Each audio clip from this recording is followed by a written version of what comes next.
Hi there everyone, I'm Aaron Pastantine of FamilyFilmsProductions.com. Thanks so much for tuning in to this GoFundMe video. As everyone knows, these have been trying times.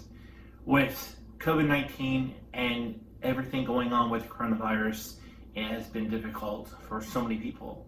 And of course, alongside those that have lost jobs and those that have had difficulty working, it has been extremely difficult for many of us in the entertainment industry.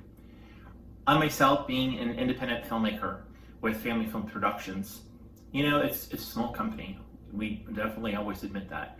But we strive to bring material that uplifts the family instead of destroys the family. And of course, we strive to please everyone in all that we do. As many of you know, there are a few great projects in the works right now with Family Films Productions.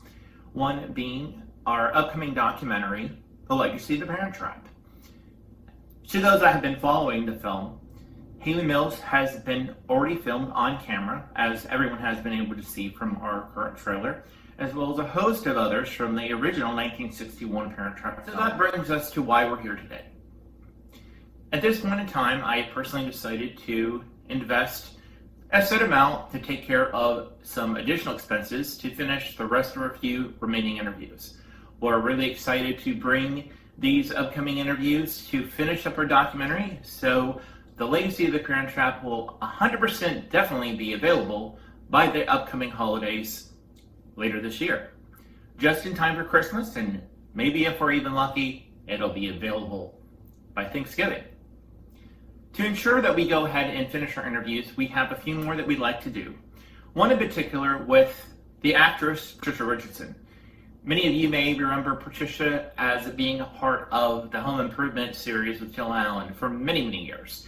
And those that remember the Parent Trap films, Patricia was cast in the film as being a very prominent character in both Parent Trap 3 and Parent Trap Hawaiian Honeymoon, also known as Parent Trap 4, with Hayley Mills, of course, and the three Krill triplets, and of course with their co-stars. So Patricia Richardson will definitely be included in the film, and these funds will go toward her fee, as well as the remaining costs to have our other interviews filmed. Shelley was known so much as being one of Annette Funicello's very close friends, and she will be featured also on the documentary a little bit to talk about Annette and her time getting to know her. So with everything together, it's going to be a definite great film for all those to enjoy, and we're so excited to bring these, and of course a couple other additional surprises. In the meantime, go ahead and take a look at our GoFundMe page, and everyone that donates at the $25 level or above will get a special thank you in our credits for the film. Those that donate $150 or more will get a associate's producer's credit, and those that decide if you're able to donate at $500 or above will get an executive producer's credit for The Legacy of the Parent Trap. We're really excited to be bringing this film to you soon, and donate what you can. We know these are trying times, so donate what you can afford. We'll be grateful for any amount you can give. And last but not least, before I leave everyone today, many of you may be wondering what's going on. What's going on with Remembering Return to Oz? Well, Remembering Return to Oz has been going on for quite a while with post-production. Because we are limited here at Family Film Productions, we don't have all the necessary funds to hurry up really quickly and get a film done. So because of that, it is taking a little bit extra time, but I can assure you it's coming on really smoothly, and we definitely are excited to be bringing that film to you here very, very soon. So please take a look at our Facebook page at Family Films Productions. Everyone can take a look at that at facebook.com/FamilyTV. And you can also, of course, go to our official Facebook page at Remembering Return to Oz on Facebook, and you can go ahead and find that there at Disney's Return to Oz. You know what we say at the end. We are entertaining your family.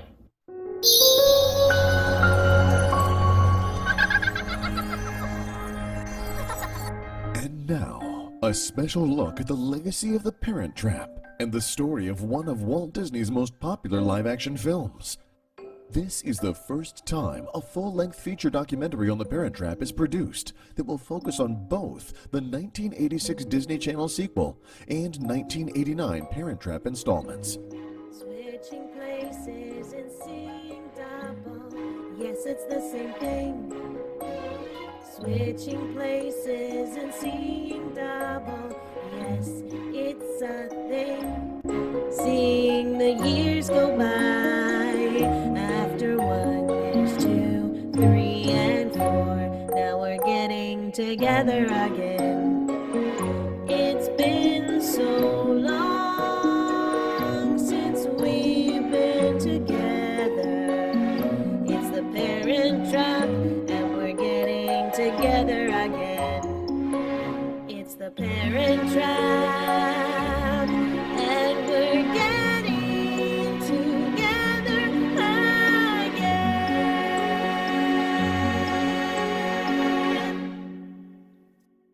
Fast forward a few thousand years to February 2nd, 1899, and the birth of a baby boy named Eric Kastner. A boy who would grow to write one of the most memorable stories of his time. The German Eric Kastner Society, known for all things Eric Kastner, put us in touch with Dr. Luke Springman, professor in the World Languages and Cultures Department at Bloomsburg University. His father was a saddle maker. He comes from a humble background, but his parents worked very hard to put him through school. World War I came in, and after serving in the war, he decided that he would make his way on his own in Berlin. I will fly onward, and we will see where my journey will take me next. More likely, especially in the 1920s and 30s, with the Berlin scene of the Weimar Republic. At the time, we had no title. It was just a movie that had twin girls, but Walt Disney hadn't yet chosen the title.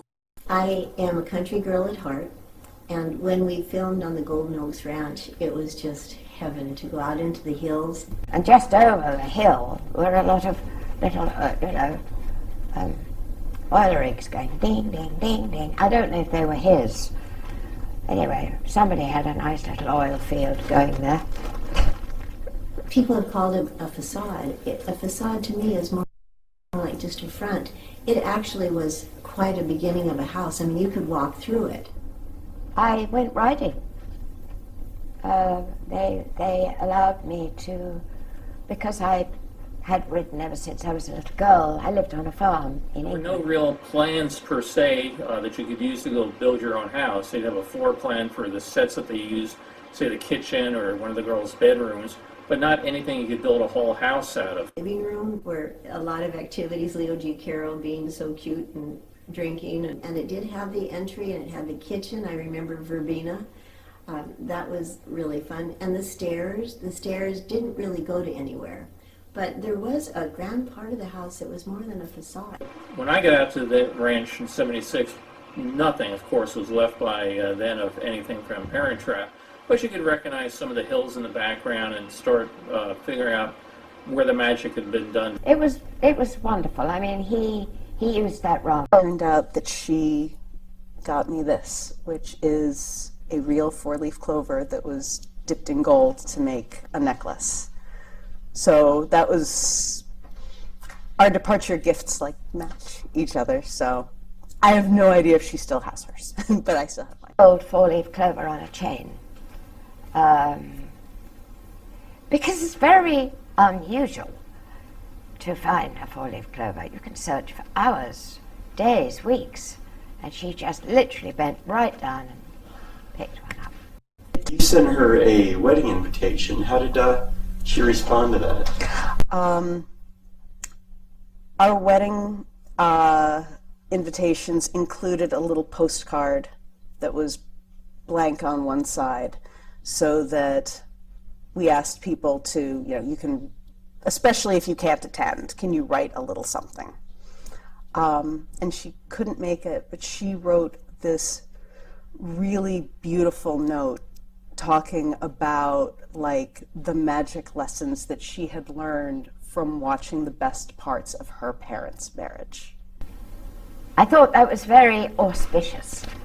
So no wonder there were many sequels. That was the four-leaf clover. I know Joy was irritated that she always had to be, we started calling her the lurker in the background. I know. Because we had like the boy stuff, like dating and whatever, and she didn't have a boy. So she was just always, we joked around that she was like, I don't know. With my reading glasses. She'd be like, where's Waldo? She would like show up behind the couch looking. I didn't have what to do, apparently. You were artsy and supposed to be sad. Exercise and continuing. So we can. So if you mean making fun of siblings. Yeah, we make fun of Joy, and then we had our bathing suits on, and we had like cute bathing suit scenes, and Joy was like, I'm like, and you're in your artsy outfit. I'll go draw on sand. But what did we irritate? What was irritating? I'm sure there was. I'm sure. I remember we did fight. I remember a lot, but I don't remember. I don't remember what about. It was probably about little things like being ready on time. All this coming soon in the new film, The Legacy of the Parent Trap, with Aaron Passantine as executive producer.